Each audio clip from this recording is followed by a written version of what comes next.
Hey everybody, I'm Hugh Brownstone for Planet 5D, and this is going to be a very short review for a lens that you can argue deserves much more. I'm talking about the Zeiss Milvus 100mm f2 macro lens in EF mount. Now this is, again, the new Milvus line, and it is for Canon cameras, but I mounted it to a Sony a7r II with a ComLight adapter. So first question, Hugh, what are you doing?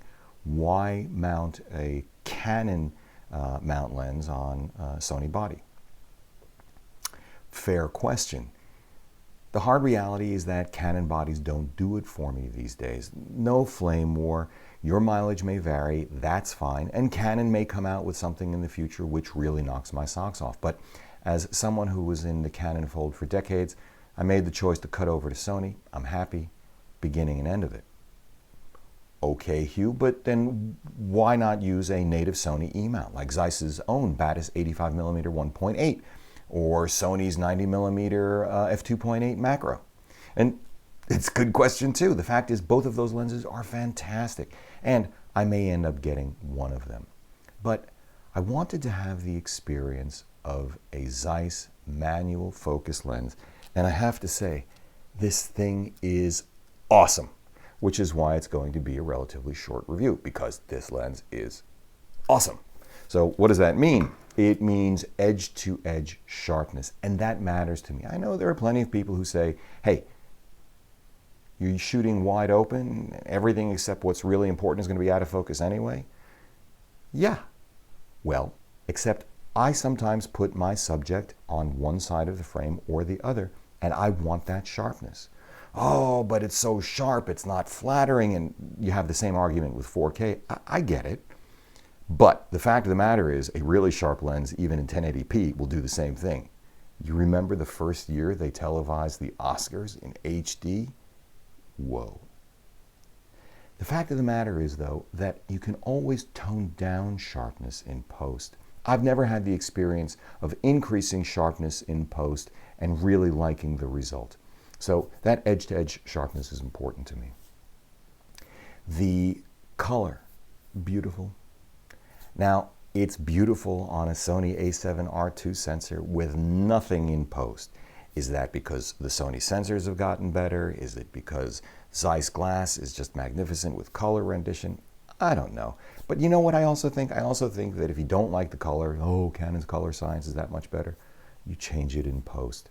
For me, probably more limitation of myself than anything else. I just love it as it comes out of this combo. No changes necessary. The bokeh is extraordinary. God, I love it. And I really have to say that taken all together, this image quality is magical.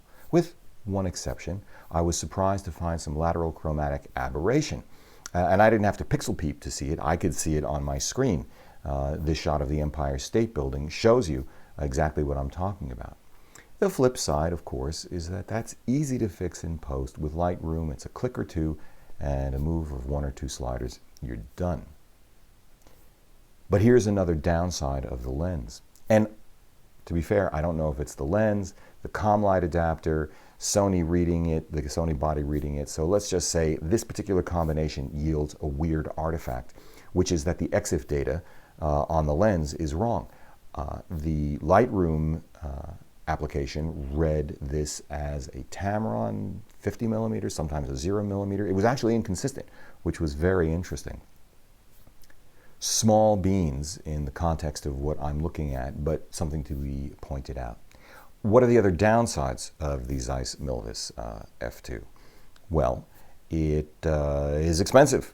It's cheap compared to a Zeiss compact, but it's very expensive compared to its own Whaaat 85mm and the Sony 90mm 2.8. But another thing that's very interesting is that you really can't use this for anything but still photography. Unless, of course, all of your racking focus or focus pulls are done like this. And in fact, the a7r II is phenomenal for that with its focus assists like peaking and magnification. But because that focus barrel moves, You can't just put a gear ring on and then use a follow focus with it. It just won't work.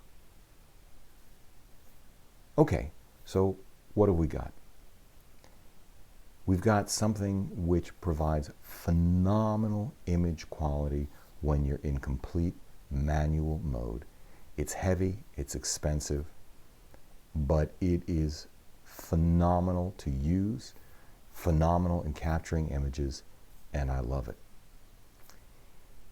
If you are a still photographer and have something like the Canon 5DS twins, one or the other, and you do portrait work, this is pretty much a no-brainer. It will bring everything to that sensor that one can. Just fantastic.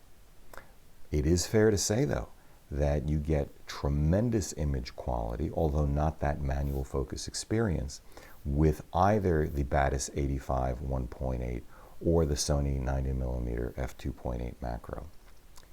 With that being said, what both macro lenses give you is the ability to fill the frame with a person, and that's important to me in portraiture. It's another reason why 135 is actually my favorite focal length lens. Well, there you have it in a nutshell.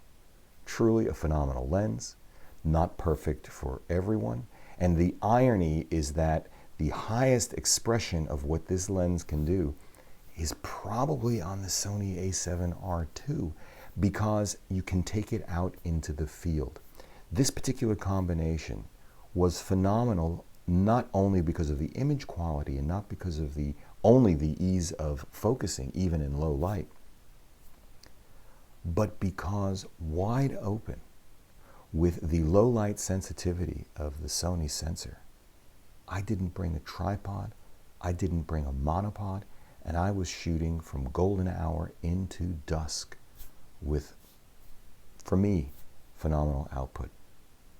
Anyway, your mileage may vary. It's all good. Hugh Brownstone for Planet 5D. See you next time. Oh yeah, if you really like this, please remember to subscribe.